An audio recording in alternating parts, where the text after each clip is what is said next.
are back, and what a day to be back. We have sunshine on Kirby, and there is still sunshine in Liverpool's world, despite some of the negativity that's festered during this international break. A lot of that has been down to obviously the transfer news regarding Trent Alexander-Arnold, and yes, Arne Slot was asked about it, and no, he didn't say anything we weren't expecting him to say. He did say some things I wasn't expecting to hear regarding the team news. There was some good news, some positive news in regards to the right back situation, and we've also heard quite a lot about exactly what Arne Slot expects to see from Everton and from the crowd, and maybe a bit from the referee for this Merseyside derby. It's a massive game, no doubt.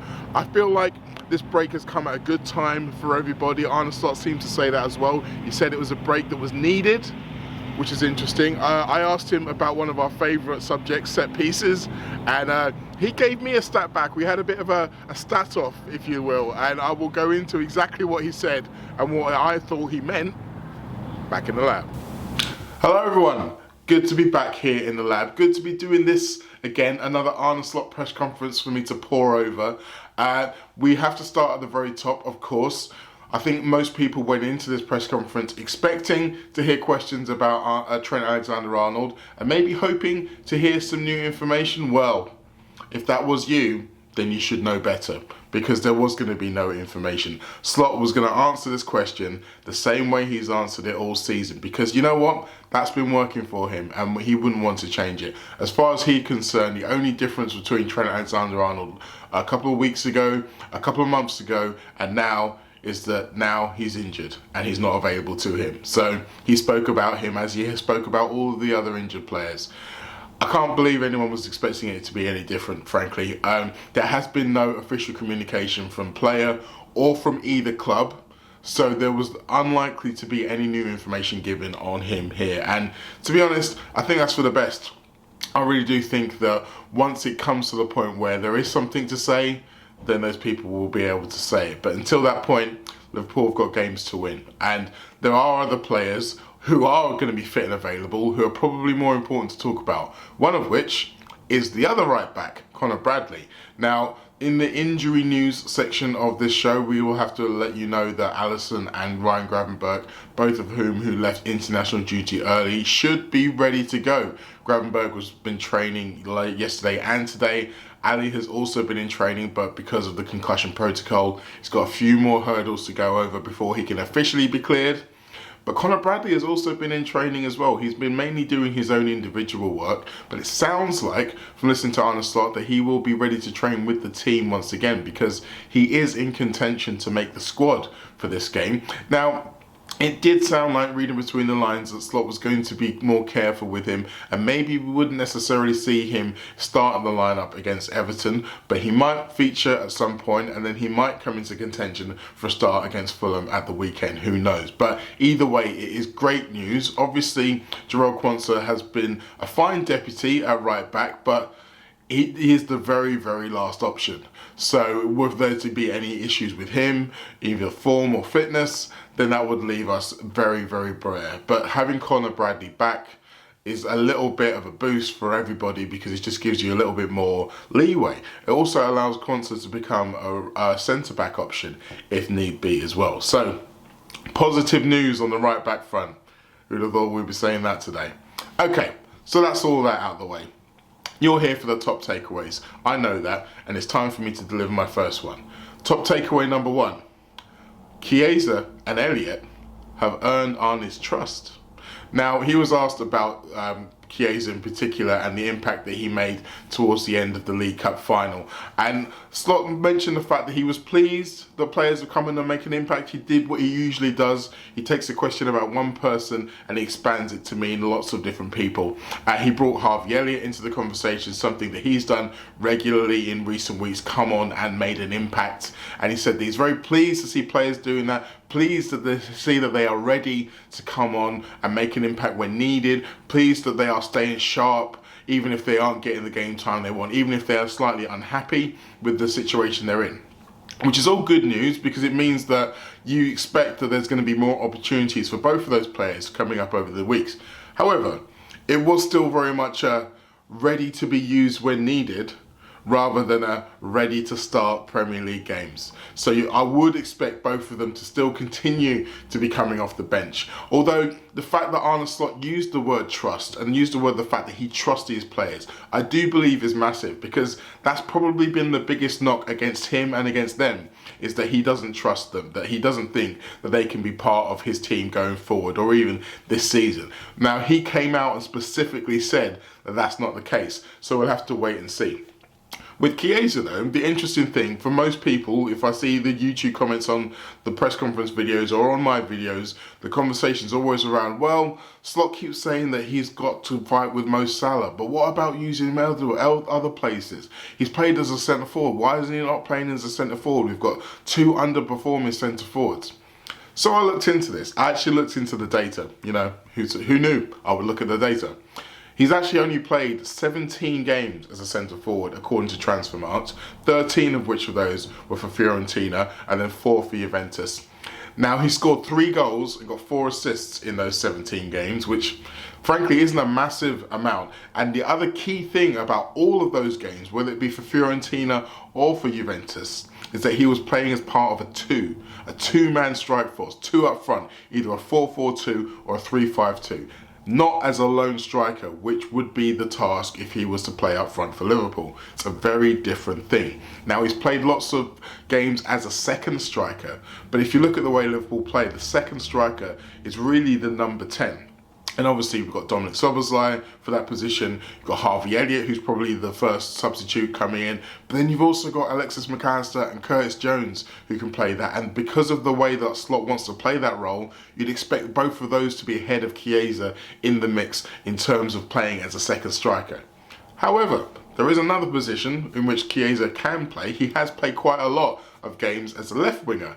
And regarding the underperforming number 9s, if, for example, Luis Diaz, who scored 2 goals for Colombia during the last international break, were he to become a number 9 option again towards the end of the season, then obviously there's maybe some space for Chiesa to come on at some point as a left winger. You expect Cody Gakpo, who played 2 full games for the Netherlands in this break, to be back to full fitness, and if we are looking at Luis Diaz through the middle, you expect Cody Gakpo to still get the start as a left winger. But who knows? There's now 2 players for whom Chiesa could be an able deputy, an able substitute. So for all of you Chiesa lovers out there, fear not. I do think we are going to be seeing more of him over the next few weeks.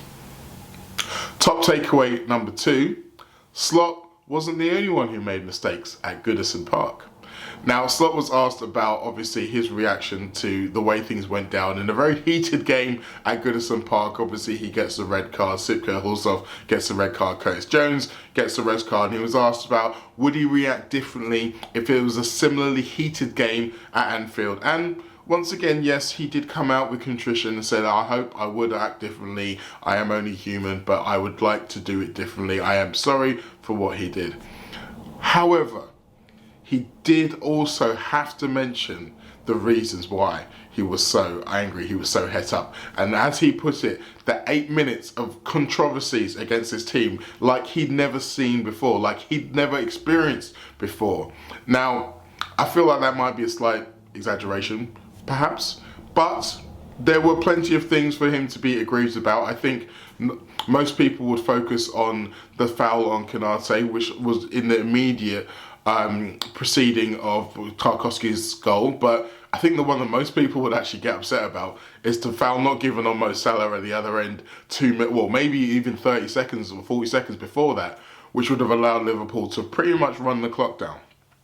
So there were lots of things that happened, lots of provocations there, and it's funny because Slot was very much kind of laying the gauntlet down to the officials, because he said, well, I don't expect to ever see that again, although you never know. And it's almost as if he's kind of saying, well, I'll be calm if you don't be incompetent. How's that as a little deal going on? I mean, he obviously didn't say that because he would have got himself in trouble, and he was very much trying to toe the line, having already had 2 touchline bans this season. He didn't want to get in more trouble with the FA.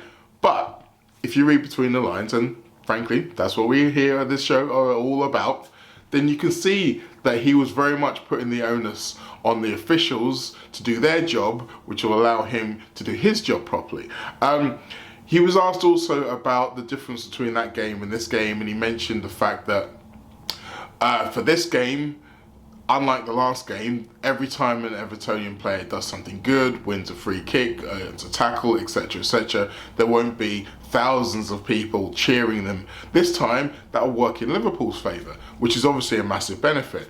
It is interesting though, the way that he mentioned that kind of officiating element and then the crowd element. And he, again, did not draw a line between the two, but those of us here who try to look for these things and maybe can have a little bit more leeway to speak freely than the head coach would say that maybe the officials were influenced by that crowd as well as the players. And you'd hope that if that was going to happen again in this game, then it would go in Liverpool's favour. We'll have to wait and see. The officials haven't been announced for this game as yet, as far as I'm aware, so we'll have to wait and see exactly who that is.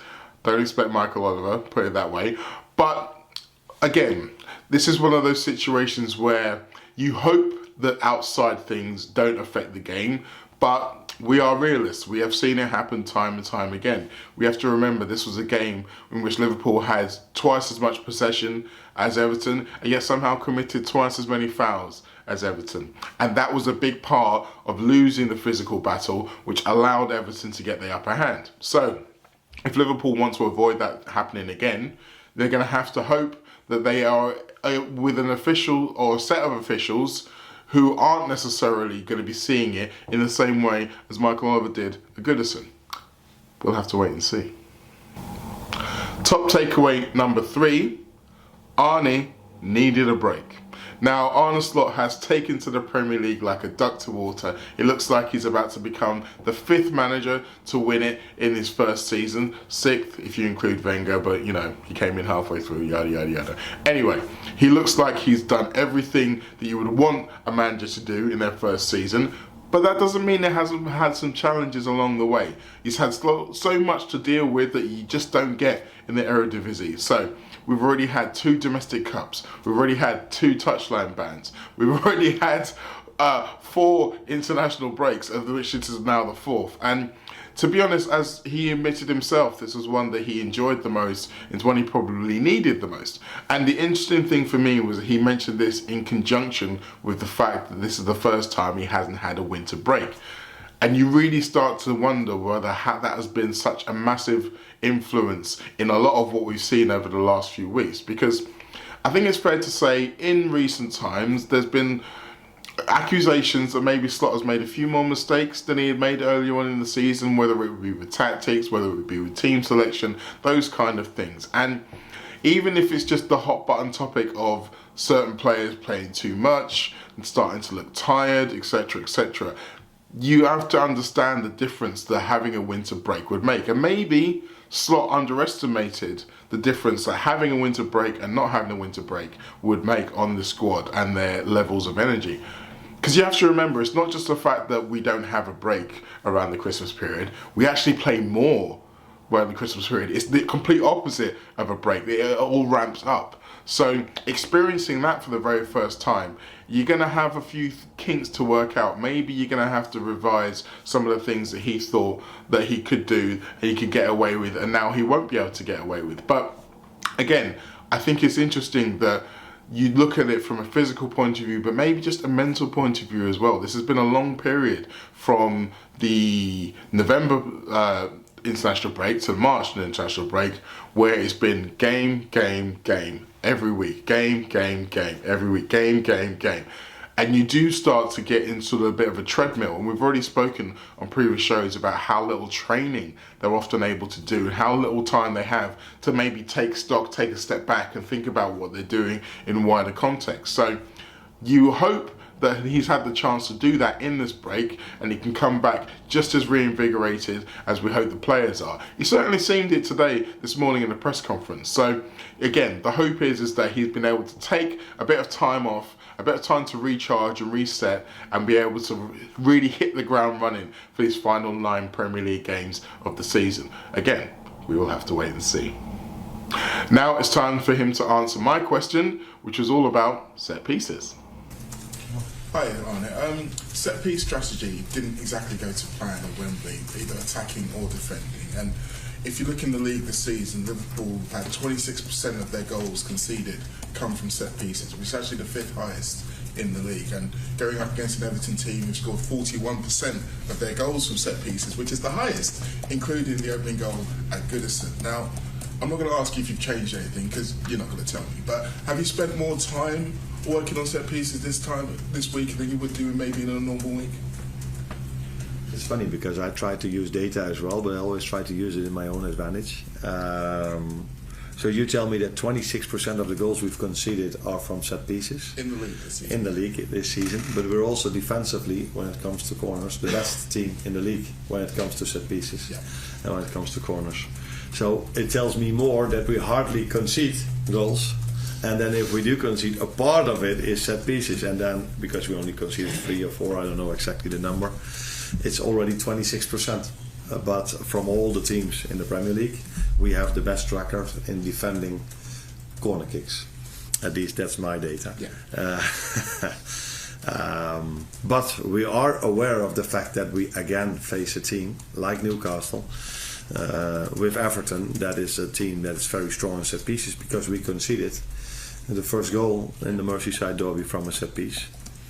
And we conceded a goal against against Newcastle from a set piece. And I've said many times that in big games, and the Merseyside derby is one of them, the big Champions League games, a final is one of them, you cannot win a big game if you have a negative balance in your set pieces. And our main competitor at the moment, Arsenal, shows us on a weekly basis the importance of set pieces. So we are focused on it. We want to do better in our attacking corners, but I'm hoping we can keep our record as being the best team in the league defensively by defending corners. So we got into a little bit of a stats joust there, which I very much enjoyed. I have to say. Obviously, as Slot said, he likes to use stats to his advantage, and he had a really good one there regarding the fact that Liverpool are the best in the Premier League at defending corners, which I think most people would be quite surprised at, frankly. Maybe that's just because of the image that we saw during the League Cup final of Alexis McAllister trying to defend Dan Burn, which I still think is one of the more ridiculous things that we've seen over the course of this season. But the fact's still the facts. Liverpool have conceded fewer goals from corners than anybody else in the league. Slot also mentioned the fact that because Liverpool are so good at not conceding goals, the number of goals conceded in total is so low that then you only have to have a few goals from set pieces for the percentage to be high. He said 2 or 3. It's actually 7. Liverpool conceded 7 goals from set pieces so far in the Premier League this season out of the total of 27, hence 26%. You can do the maths. But what I would have come back to him with, and what I may kind of pick up on at a certain point in future if we see it again, is it's not so much the corners, it's the wide free kicks that have become the problem. If you look at the goal that we conceded in the Goodison derby, for example, that wasn't a corner, that was a free kick on the halfway line where Liverpool weren't set properly, they were caught unawares. And you can go back through them all. You can think of the wide free kick later on against Newcastle, which provided their equaliser at St James's Park. You could think of the wide free kick at Villa Park, which was able to give them their second goal to take the lead. You can think about the wide free kick at the Emirates, which allowed them to take the lead. There have been quite a few times where Liverpool have been caught in very similar situations, whether it's not knowing how deep they need to be, or maybe not setting their line properly, or maybe just not concentrating on what the opponents are doing. We've seen so much talk around set pieces, around innovation, around set piece coaches and all the newfangled things that they're apparently doing. Well, if they are doing new things, you need to be on your mettle, you need to be concentrating more. And that really is the point that I think I would like to kind of go back to him with. But in all of that, I do think Arne Slot knows that this is something that the team has to work on. He did mention the goal conceded against Everton, and he did mention the fact that this is a big deal for this game, particularly when you've got an Everton side who as I mentioned in the press conference, 41% of their goals come from set pieces, which 13 out of 32, that's a massive amount. So if you're not defending them well, then you are going to be vulnerable. And frankly, that's really the only place you're going to be vulnerable against this Everton side from an attacking point of view. But I maintain one thing here. I did like the fact that he came back at me with the stat. I thought it was hilarious, really funny. But it's interesting that he had that ready in the chamber, because that tells me that he knew that he was going to be answering a question about set pieces. And I think that's principally because, as I said, of how poorly they did it in the final at Wembley, and how well they will have to do it to get that upper hand against Everton. So I do hope, even though he didn't specifically mention it, that they have been working on them more than normal this week, and they will go into it with a game plan and a really sharp mind to go out there and defend those set pieces. Or who knows, maybe the referee just won't give them as many set pieces as they have had in recent games. We'll have to wait and see. So there we have it, another press conference review in the can. I want to say a big thank you to everybody who came out to see me in the American tour last week. It was one of the greatest experiences I've ever had in my life, and it certainly won't be the last time that I do that in America or beyond. If you're someone who lives somewhere that I haven't been as yet and you want to see me, go have a word with your local supporters club. Maybe we can make something happen. But a big thank you to all of those I saw in Boston, in Brooklyn, and in Philadelphia. I love you all, and I'll hopefully see you all again soon. Now, you can hear from more of me soon. There will be a match report after the game tomorrow evening on my Substack page, as ever. The article that I kept mentioning regarding Harvey Elliott and Federico Chiesa, with excerpts from Neil Mellor and from John Barnes, is now available on This Is Anfield. There will be another column coming very soon. Obviously, I was back on the Late Challenge podcast this Monday. We recorded that yesterday, so you can still go out there and see that. And I will be doing an Anfield Wrap show on Thursday as well. So, I should probably mention as well that I'll be on LFC TV this week. I'll be doing Press Box on Thursday afternoon, so keep an eye out for that. Plenty more Mo for all of you who've been missing me. And I've missed you too. I'll see you again soon.